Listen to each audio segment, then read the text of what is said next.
안녕하세요. 저는 30대 후반의 기혼 여성입니다.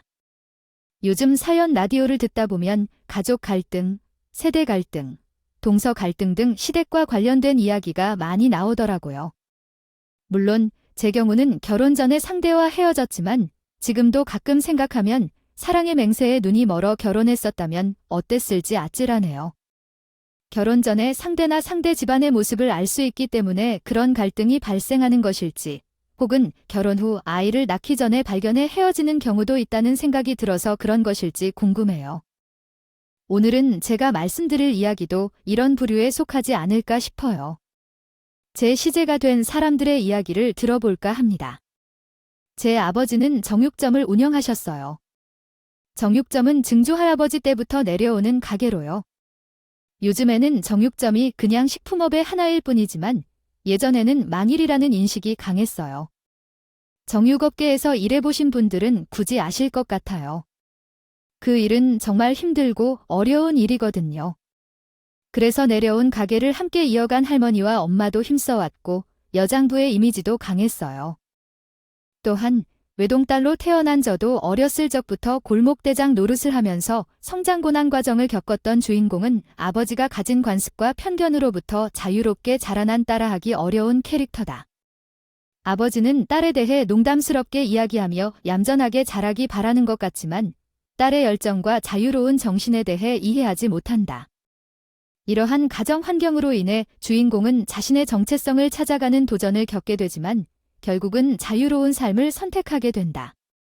저는 뛰어놀기를 좋아했고 공부보다는 아버지의 일에 훨씬 더 관심이 많았어요. 증조 할아버지 때부터 이혼 가업이니 당연히 제가 그를 이어야 할 것이라고 생각했고 전 형제 자매가 없는 외동딸이기 때문에 가업을 이을 것이라고 생각했던 것 같아요. 그래서 중학생 때부터 조금씩 아버지의 가게를 도와주기 시작했고 아버지도 별 말씀을 안 하셔서 제가 물려받을 거라고 생각했어요. 그런데 고등학교 때 진로 상담을 받으면서 비로소 부모님과 이에 대해 이야기하게 되었는데 부모님의 생각은 많이 다르셨던 것 같아요. 대학 진학을 왜 안 하겠다는 거야? 요즘 고졸이 어딨어? 아무 대학이라도 좋으니까 졸업장은 있어야지. 아니, 돈이 없어서 못 가는 것도 아닌데 왜 안 가겠다는 거야? 에이, 대학은 가서 뭐 해? 아빠도 나 공부 못하는 거 알잖아. 괜히 시간 낭비 돈 낭비 하지 말고 그냥 바로 아빠 가게나 이럴까 봐. 얘가 또 뭐 그래? 아버지가 내게 물려준다던데 누가 물려받을 건데? 남한테 줄 거야?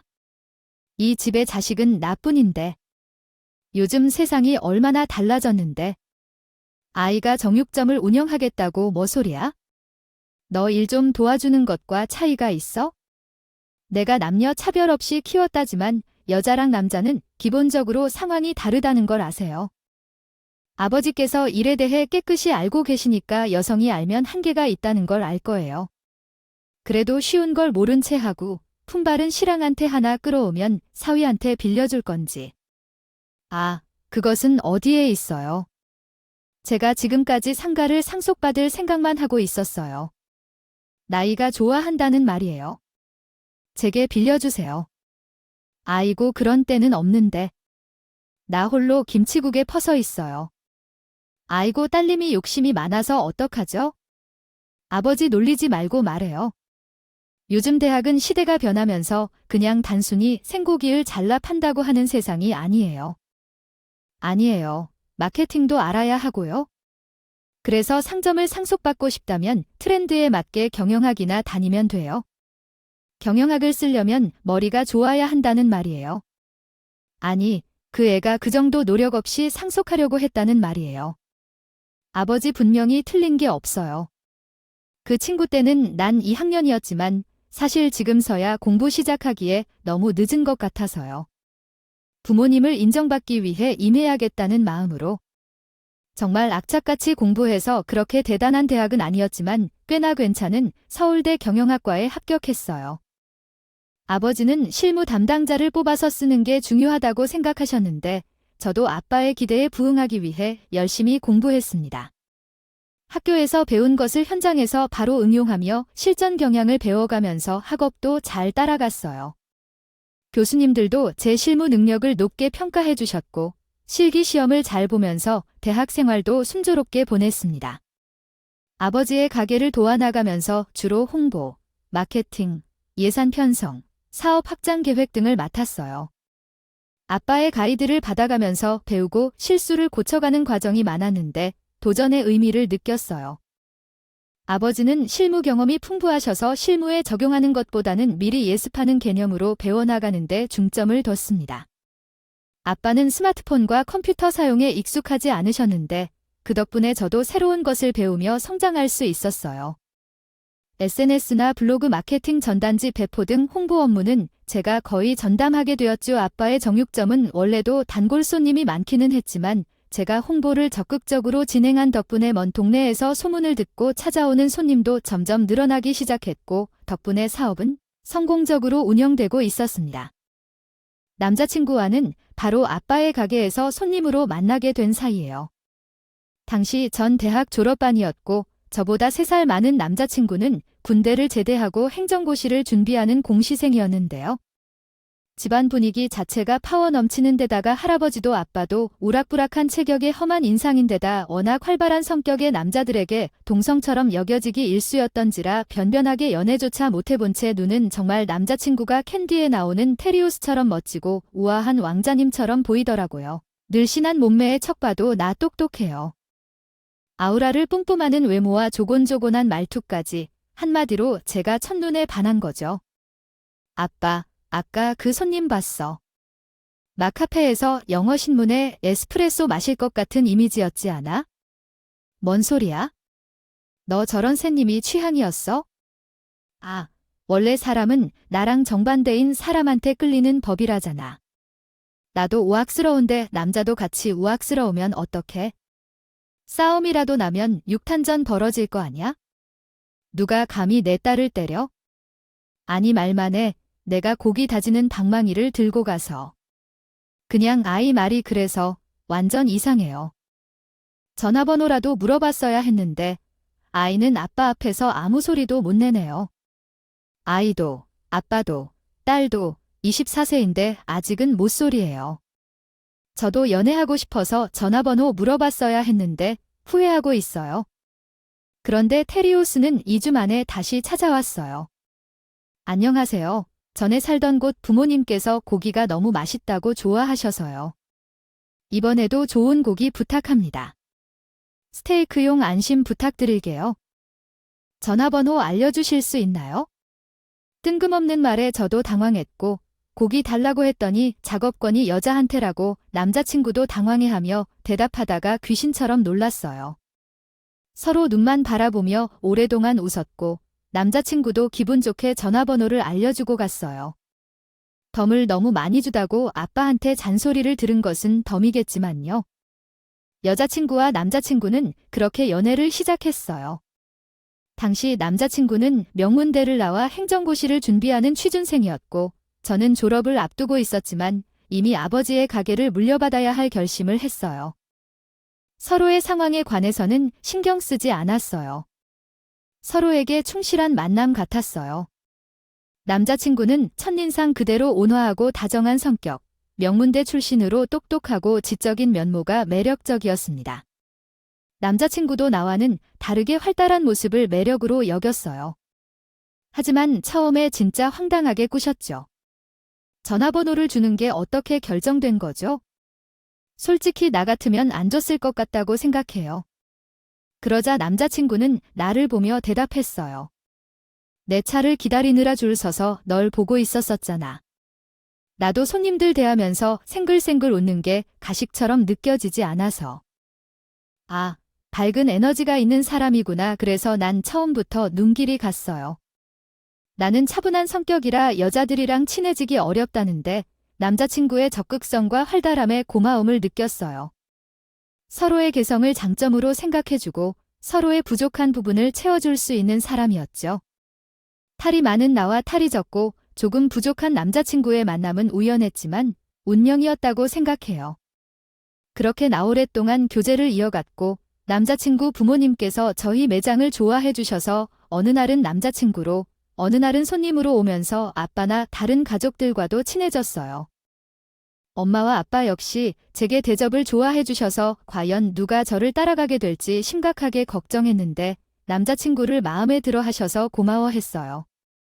교제 3년 차인 남자친구는 행정고시에 합격해서 5급 공무원이 되었습니다. 솔직히 인터넷에서 듣는 이야기들은 남자친구가 성공하고 나면 조건 좋은 여자를 만나서 헌신작 벌이는 이야기도 종종 들리죠. 하지만 나는 그런 걱정이 없었습니다. 나의 남자친구는 정말 멋진 사람이었기 때문이죠. 남자친구는 겸손함을 잃지 않았고 항상 노력하는 모습을 보여줬어요. 공부하는 동안 데이트도 못하고 여행도 못 갔는데 남자친구는 그런 점을 이해해주고 고마워해 주었어요.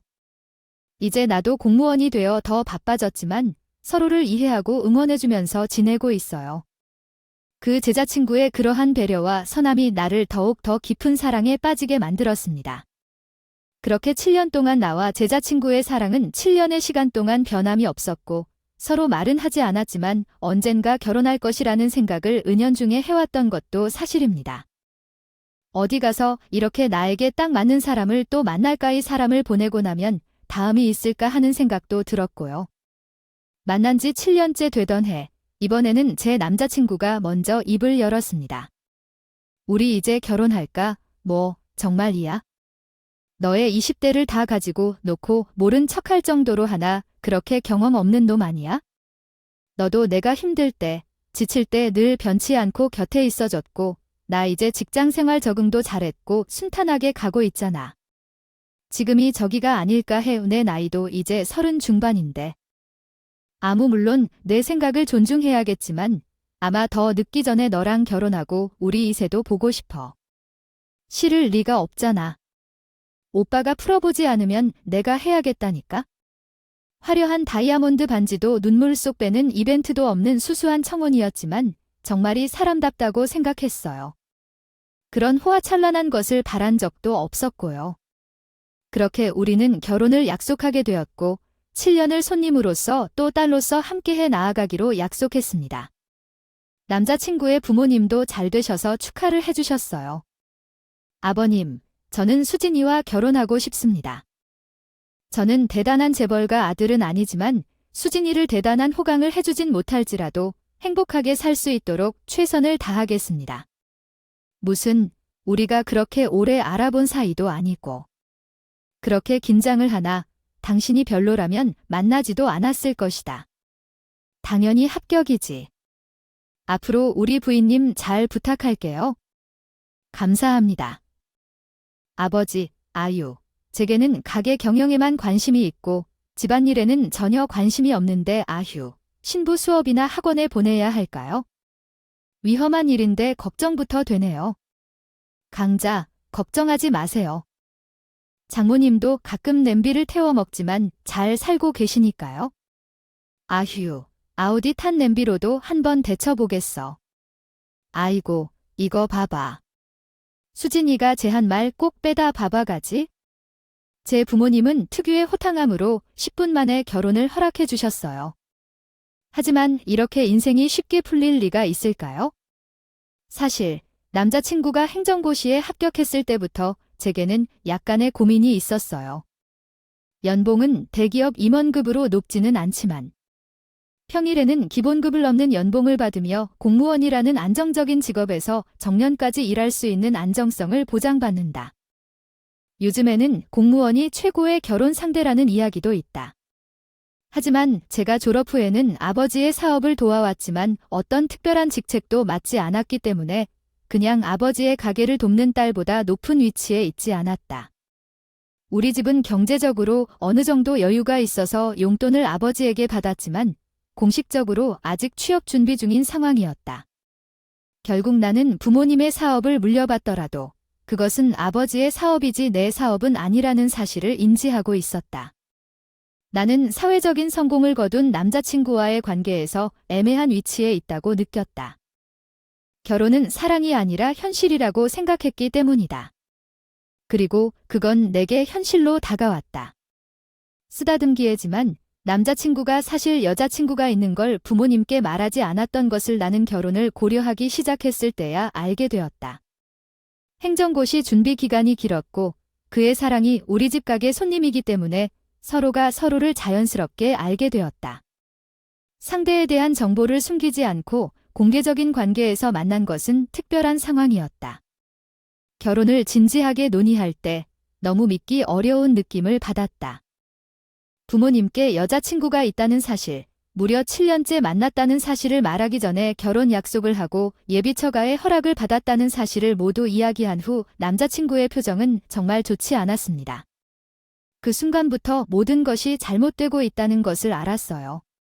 아버님께서 정육점을 운영하시고 나는 다른 직업 없이 아버님의 사업을 돕고 있다고 했더니 부모님이 별로 안 좋아하는 것 같았어요. 남자친구는 객관적으로 봐도 나보다 나이가 많고 나는 5급 공무원인데 그보다 낮은 공무원으로 공직 직업을 가진 아버님 집안이지만 남자친구 집안은 크게 부자는 아니어도 부모님이 오랜 기간 수학교사로 일하신 공직자 집안이라서 좀 달랐어요. 이미 어느 정도의 나이가 되었기에 세상 물정을 조금 알고 있었죠. 남자친구가 처음으로 실망을 주고 여러 당부를 한 모습이 좋아 보이지 않았어요. 하지만 처음에는 그런 부분이 매력적이었고 장점으로 느껴졌는데 그와 반대되는 부분이 생기면서 모든 게 어색해졌어요. 그러나 마음속에는 편안하고 좋았던 부분도 있었고 7년을 만났다는 사실도 있었기에 당신은 남자친구를 프라스티초어의 인터랙션즈 오리지널적으로 생각했어요. 그 시점에는 나 자신에게 실망했어요. 처음 만난 그때를 생각하면 나는 사교성이 매우 좋은 최강한 성격이 아니겠어요. 나는 언제나 성격이 좋고 다른 사람과 잘 지내는 사람으로 알려져 있어. 어른들한테도 좋아하게 해본 적이 없으니까. 너도 알잖아. 우리 동네 어르신들 사이에서 아이돌처럼 재롱둥이였어. 그러니 내 말을 믿어. 내가 이렇게 보이면 어머니와 아버님을 위해서 무엇이든 할 수 있어. 이러한 말을 하며 휴대폰으로 신나는 노래를 틀고 춤추는 것까지도 했어. 예비 부모님이 좋아할 만하다면 아무리 타령을 해도 괜찮아.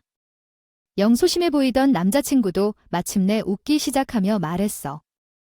내가 어디를 가든 잘 어울리는 최고의 인사니까 부모님도 널 만나면 생각이 바뀔 거야 라고 말했어. 정직히 말하자면 나 자신에게 자신이 있었다기보다는 마음이 여러 번 흔들림으로 인해 소소한 걱정에도 안심시키기 위한 것이 더 컸어. 나는 내 인생 30년 패기와 용기로 살아왔고 노력과 의지가 있으면 불가능한 일은 없다고 생각했어. 실제로 나의 노력과 추진력 덕분에 여러 시행착오를 겪었지만 아버지의 사업에 큰 도움이 되고 있었고 경영을 위해서는 배포와 용기가 제일 중요하다고 느꼈어. 중요한 일이었지만 사실은 제가 예상했던 것과는 많이 달랐고 제가 기대했던 것보다 더 힘들었습니다. 삶의 30년이 지난 후에야 처음으로 올 수 있는 시련이 아닐까 생각할 정도였습니다. 예비 신부와 저는 일정을 조정하고 예비 시어머니를 방문하기로 결정했어요. 아빠의 가게에서 가장 좋은 일 등급 한우 선물 세트를 선물로 가져갈 예정이었어요. 그것도 정말 아빠와 함께 고르며 육질과 품질이 가장 좋은 고기를 선택한 거였죠. 그러나 가는 길에서 예비 신랑의 표정이 좋지 않았고 남자친구를 달래기 위해 노력했지만 결국 집에 도착할 때까지 거의 말을 안 했습니다. 그리고 집에 도착해보니 예비 신랑이 왜 그렇게 굳어있는지 이유를 알게 됐어요. 이게 무슨 소린가?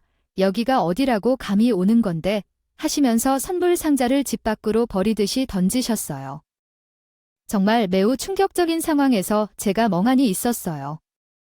너무 믿을 수 없는 일이어서 말도 없이 있었죠. 나온다더니 딱 그런 상태였어요. 제가 엄마와 함께 대문 앞으로 나온 아버지는 제 쪽을 쳐다보지도 않고 예비 시아버지를 나무라기 시작했어요. 엉망진창이 되었군요. 엄마와 나는 너 하나 잘 키우자고 어떤 어려움을 겪고 살았는지 몰라요. 그래서 쇠가 빠져서 공무원으로 만들어 주었는데 그 좋은 자리를 다 날려버리고 고장을 만난다는 게 무슨 소리야. 정육점 딸이 그리 중요한가? 수준이 얼마나 못되어야 하나. 엄마가 몸 안 좋다고 불끈 발라놓고 조용히 헤어지라는 말을 듣지 못했어요. 아버지가 여전히 수진이가 잘할 수 있겠다고 노력하고 있는데 빵에 버터 바르자고. 난 못할 거라고 했어? 엄마, 너도 많이 터져서 큰일이 날 수 있으니까 정리를 좀 하라고 했는데 안 했어요. 엄마는 화나게 만들어서 어떻게 뒷수습을 할 거야? 뭐, 아이가 생겼다고 하니 아예 부모 안 보고 살겠다는 말도 나오겠군요. 그러려고 그랬냐? 무슨 소리야? 그렇게 예비 시아버지는 남자친구를 한심하다는 표정으로 훑으신 후 그대로 안으로 들어가 버리셨고 예비 시어머니는 황당해하며 비웃는 듯이 피식 웃으셨어요. 말이 좋아서 정육점이라고 해도 솔직히 옛말로 하면 백정 아니야. 백정 아니야. 백정이 뭐야? 천민이잖아. 그것도 불가촉천민. 거기에 그걸 부끄럽게 여기고 신분 세탁할 의지도 없이 아버지 사업을 그대로 물려받을 예정이라며 아휴, 남자도 아닌 여자 백정이라니. 내가 다 나 부끄러워서 얼굴을 틀고 다닐 수가 없네? 사람 덜 된 건 집에 들이는 법이 아닌데 공부만 하고 살아서 저렇게 여자 고르는 눈이 없다니까. 우리 아들이 예비 시어머니 되실 분의 말도 안 되는 모욕을 들은 전후 한참을 멀뚱히 서 있기만 하다가 겨우 정신을 추스리고 예비 신랑에게 물어봤어요. 오빠, 이게 대체 무슨 일이야? 난 아무것도 못 들었는데 그게 사실 일단 차에 타고 이야기하자. 차에 탄 예비 신랑은 자기도 부모님의 마음을 돌리려고 이런저런 이야기를 많이 하면서 설득을 했으나 실패했고 아예 찾아오지도 말고 결혼할 거면 인연을 끊자고까지 하면서 완강하게 나오는 부모님을 어쩌지 못했다고 합니다. 그럼 나한테 이야기를 했어야지. 그랬으면 내가 이렇게 갑자기 찾아올 게 아니라 다른 방법을 강구했을 거 아니야? 너 안 그래도 많이 속상해하고 있는데 내가 말하기가 어려워서 오빠가 우유부단하게 말 못하고 시간 질질 끌면서 바람에 내 상처만 더 커졌다고. 으윽이라도 소리 질렀을 텐데 그러나 그가 의기소침해하고 있는 모습을 보니 뭐라 말하지 못하고 있는 내 모습을 보게 되면서 속으로 자괴감에 빠졌다. 이때부터 솔직히 나도 자책감이 들기 시작했다. 예쁘게 보이던 외모가 퇴색되기 시작하면 관계가 끝이라고 말하는데 예비 시댁의 그 태도에 화가 났고 상처받았을 때의 현타가 먼저 왔다. 예비 신부의 다정하고 부족한 성격은 이전에는 장점으로 보였지만 조금씩 답답하게 느껴지기 시작했다. 그러나 나와 예비 신랑은 1년이나 2년이 아닌 7년 동안 만난 사이였다. 이 정도로 굽히지 않을 만큼 내 성격도 강인했고 무엇보다 아직 결혼을 포기하고 싶지 않았다. 나는 학생이고 남자친구는 가난한 생활을 한 적이 있긴 했지만 우리는 고생하면서도 서로 이해해주고 견디며 보낸 시간이 좋았기 때문에 너무 쉽게 포기하기에는 아까웠다. 오빠, 왜 이렇게 기운이 없어? 포기하려는 건 아니겠지? 아버지는 중요하지 않지만 어머니가 그렇게 고집 세고 나오면 힘들 것 같아. 나는 아직까지 어머니가 그렇게 고집을 꺾는 걸 못 본 적이 없어 걱정이 돼 이수진아. 나는 내가 고통받는 걸 보기 싫다. 나를 믿어줘. 나는 대학 시절에 가게를 운영하면서 보낸 10년의 세월을 허비하는 게 아니라는 것을 증명하겠어. 당시 내가 결혼한다는 것은 정말 티났던 모양이군요. 예비 신랑의 표정을 보고 더 큰일이군 다짜고짜 결정했어야 하는데 정말이지 내가 사랑의 눈이라는 말이 이런 걸까 싶을 정도로 현실을 못 보았어. 그 시절 내게는 쟁쟁한 장부 자백도 없이 아이러니 남자를 내게 찍히게 만드는 것이 우선이라는 생각밖에 없었는데 나에게 다가오는 녀석의 첫 만남은 아주 좋지 못했지만 제대로 나 자신을 알아보면 예비 신랑이 내 맘을 언젠가 받아줄 것 같았어. 그의 얼굴에 웃음 짓지 못하겠다는 생각으로 자주 볼 수 있는 생글거리는 놈과 짭짤한 나두로 답답했지만 정말 잘 대하는 것을 보여줄 때 나도 받아들일 걸 생각했어. 또한 내 아버지가 가진 사업과 관련된 선입견과 편견들이 그 시절의 것이고 어쩔 수 없는 부분이기도 하지. 이러한 점들이 서서히 개선될 걸 상상할 수 있고 아니면 제대로 안 돼도 내가 노력해서 잘 거두어드리겠다는 생각까지 들었어. 그러니 결심을 굳히고 매일 시댁을 찾았달까. 어느 날은 문도 열지 않고 어느 날은 시끄러워도 받아들이고 제가 결심을 굳힐 때마다 예비 시부모님의 마음에서도 조금씩 열림이 느껴지던 것 같았어. 네, 정말 그랬어요. 머릿속에 꽃밭이라 정신을 못 차리고 있었죠.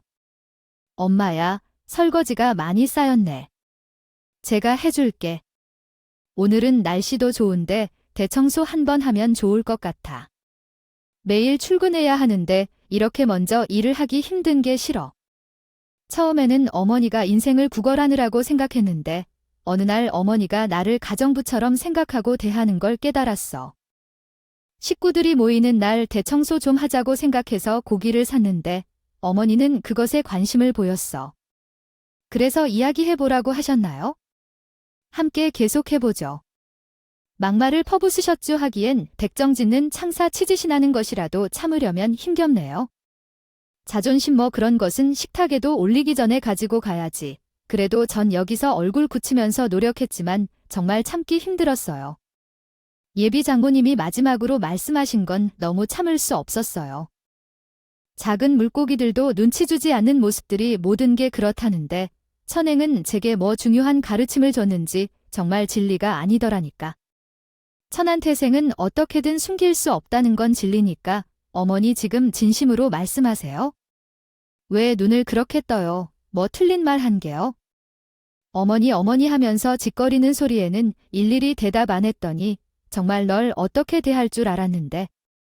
아무리 큰 꿈을 꾸라고 해도 주제를 너무 바꾸면 망상이 돼버릴 수 있어? 알겠어요. 요리법을 들어도 못하고 부들부들 떨고 있는데 예비 장모님이 결정타를 날렸어요. 정말 머릿속에서 KO 당한 것 같았어요.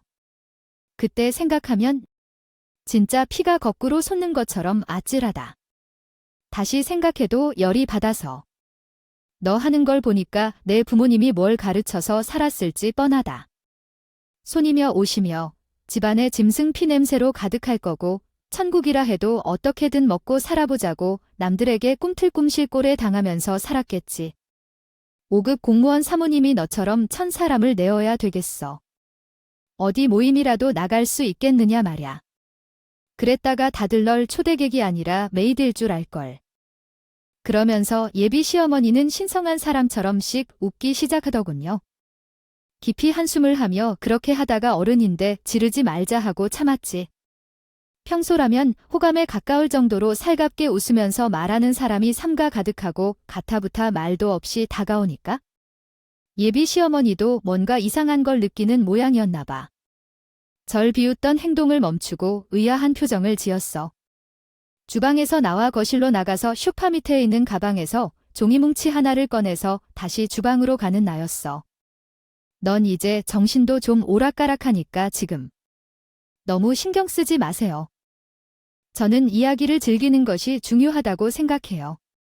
저는 이야기에 대해 이렇게 작성하고 싶으시다면 도와드릴게요. 다음에 이어서 이야기를 이어가 볼까요? 갓짱구 웃겨서 진짜 인생 개그샷으로 사진 한 장 남겼어야 했는데 너무너무 아쉽네요. 이게 뭐야? 잘 배우고 고생하신 분이니까 그게 뭔지는 아시겠죠? 기업 매출 보고서예요.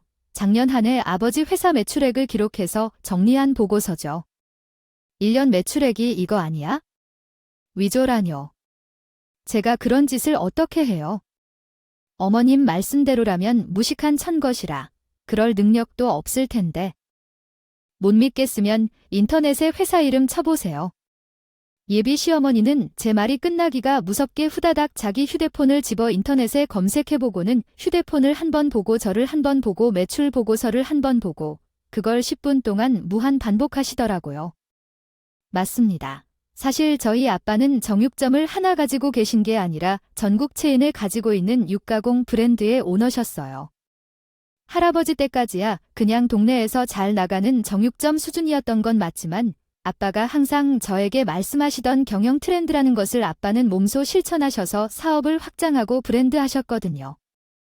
전국에 유통되는 가공육의 대부분이 저희 아빠 회사에서 나온 거라고 해도 과언이 아닐 정도로 크게 몸집을 부풀렸고 가공육은 원재료로 들어가는 경우가 많기 때문에 일반 소비자들에게는 익숙치 않은 이름이어도 식품업계에선 이미 인지도도 품질도 육가공기 대기업으로까지 불렸던 제가 이제야 남자친구에게 사실을 고백해야 할 때가 왔습니다. 아버지의 회사이지 제 회사가 아니었고 어릴 적 가정 배경만 보고 접근하는 사람들이 많아 조심스러웠습니다. 공개하기로 했던 결혼식 날짜도 이렇게 되리라곤 상상도 못했는데 1년 매출이 500억이라는 사실을 알리자 시어머니께서는 놀라 바닥에 주저앉으셨습니다. 후들거리는 다리로 주저앉으셨고 지금의 세상에선 이런 변화가 있을 줄 몰랐겠죠. 그런데도 나를 이해해주는 모습에 감사함을 느꼈습니다. 경영학을 전공한 나와 아버지의 사업을 계승하는 나란 대한민국 최고의 여성 CEO가 되어 사실에 대한 경악은 한 줄 알았습니다. 어쩌다가 지린내가 나네 라며 참으로 시적한 대화와 함께 상처가 나지 않도록 서툴게도 표현했습니다. 이런 일로 실수로 아주머니를 참으려 서운해 보이기도 했지만 현실을 직시하고 이해하고자 노력하는 모습 속에 아름다운 연결고리가 있음을 느꼈습니다. 아니라고 그러셨죠. 저도 그래야 될 것 같네요. 오빠 오면 꼭 전해주세요. 아시겠죠? 바닥에 주저앉은 채로 멍 때리고 있는 그 아줌마를 향해 전 한껏 비웃으며 그렇게 말해줬습니다. 그동안 제가 수십 번을 마주해야 했던 그 조롱 가득한 미소 말이에요. 그쯤 되니 솔직히 예비 신랑에게도 오만정이 다 떨어지더라고요. 사람 면전에 대놓고 저런 말을 하는 사람인데 제가 없는 데서는 얼마나 더 했을까요? 그럼에도 불구하고 예비 신랑에게는 자신의 신부를 보호해야겠다는 생각도 의지도 능력도 없었던 거예요. 늘 우물쭈물하며 제대로 말 한마디를 못하는 그 모습이 인지함이 아니라 드센 어머니에게 눌려 살았던 소심한 탓이라는 걸 깨닫고 만 거죠. 전 그 길로 남자친구에게 카톡으로 이별을 통보했습니다. 자세한 사정은 대개 어머니께 듣고 나에겐 더는 연락도 하지 말라고요. 메시지를 읽자마자 전화를 했기에 아예 차단까지 먹여버렸어요. 그런데 그 속물 같은 아줌마는 포기를 못하겠는 모양이더라고요. 일주일인가 있다 저희 아빠 가게까지 굳이 찾아오셨지 뭐예요? 물론 그간의 사정을 다 저를 통해 들었고 파혼 사실까지 알고 있는 아빠가 그냥 넘어갈 리가 없었습니다. 아이고 사도한 제가 그동안 정말 죄송했습니다. 제가 감히 귀한 따님을 몰라보고 수진이 아니고 수진씨 우리 집안 며느리로 보내만 주신다면 정말 평생을 하늘처럼 떠받들고 살겠습니다. 그 아줌마는 아빠 가게까지 찾아와서 이런 헛소리를 축구장창 늘어놓으며 곱실댔고 일하시다 말고 그 아줌마의 헛소리를 곰곰이 들으시던 아빠가 갑자기 평소엔 쓰지도 않는 현란한 손기술을 보여주시더라고요. 가끔 손님들에게 팬서비스 차원에서나 보여주는 거였거든요. 사실 아빠가 워낙 우락부락한 인상이신지라 그냥도 겁먹는 손님들이 많은데 거기에 흉흉한 표정으로 커다란 정육화를 마구잡이로 휘두르니 모르는 사람이 보면 후덜덜할 수밖에 없었죠. 역시나 그 아줌마도 잔뜩 겁을 집어먹고 벌벌 떨기 시작하시더라고요. 시골에서 돼지 잡던 실력 한번 보여줘 아내가 또 칼출하면 기깔나게 잘 주는데 당장 꺼지지 않으면 아주 그냥 여기서 지옥을 맛보게 해줄 테니까 썩 꺼져. 아이고 사람 살려 아이고. 그 아줌마는 진짜 꽁지가 빠져라 도망갔습니다. 아빠와 저 그리고 그 장면을 지켜보던 다른 손님들까지 어찌나 배를 잡고 웃었던지요. 제 이야기를 듣고 너무나도 속상해 하셨던 아빠도 그날은 통쾌하셨는지 모처럼 손님들에게 서비스를 팍팍 주다가 엄마에게 잔소리까지 바가지로 들으셨지 뭐예요. 그날 이후 찌질하게 연락 오던 그 남친과 그 아줌마는 2번 다시 제 앞에 나타나지 않았어요. 정말 결혼하기 전에 콩깍지가 벗겨져서 천만다행이라고 생각해요. 그 우유부단한 마마보의 기질을 계속 매력이라고 믿고요. 결국 나는 10월 뒤의 지옥에서 벗어나지 못하는 우울한 삶을 살고 있을 것이다. 사실 작년 가을에 다른 사람과 결혼했다. 한동안은 남자란 지겹다 생각했었고 연애 생각도 없었다. 부모님도 혼자 사는 것도 괜찮다고 했을 정도였다. 7년 동안의 연애는 폭풍우보다 컸다. 하지만 항상 밝은 생각과 불굴의 의지로 모든 후회를 털어내고 더 좋은 사람을 만나 결혼했다. 내 남편은 내 이상형이었고 항상 차분하고 다정한 사람이지만 중요한 순간에는 간인한 남자다. 그런 나의 남편은 요식업을 하는 사람이고 업계 지인이 많아 부모님과도 친하다. 나의 사업을 물려받는 것을 응원하고 지지해주는 사람이야. 아빠의 사업도 번창하며 정육식당 체인을 계획 중이다. 아마 정육식당을 런칭하면 본점을 내가 맡게 될 것 같다. 이제 우리 가족의 행복과 번영을 함께 축복해 주시기를 바라며 이야기를 들어주신 모든 분들도 행복만이 가득하길 바란다.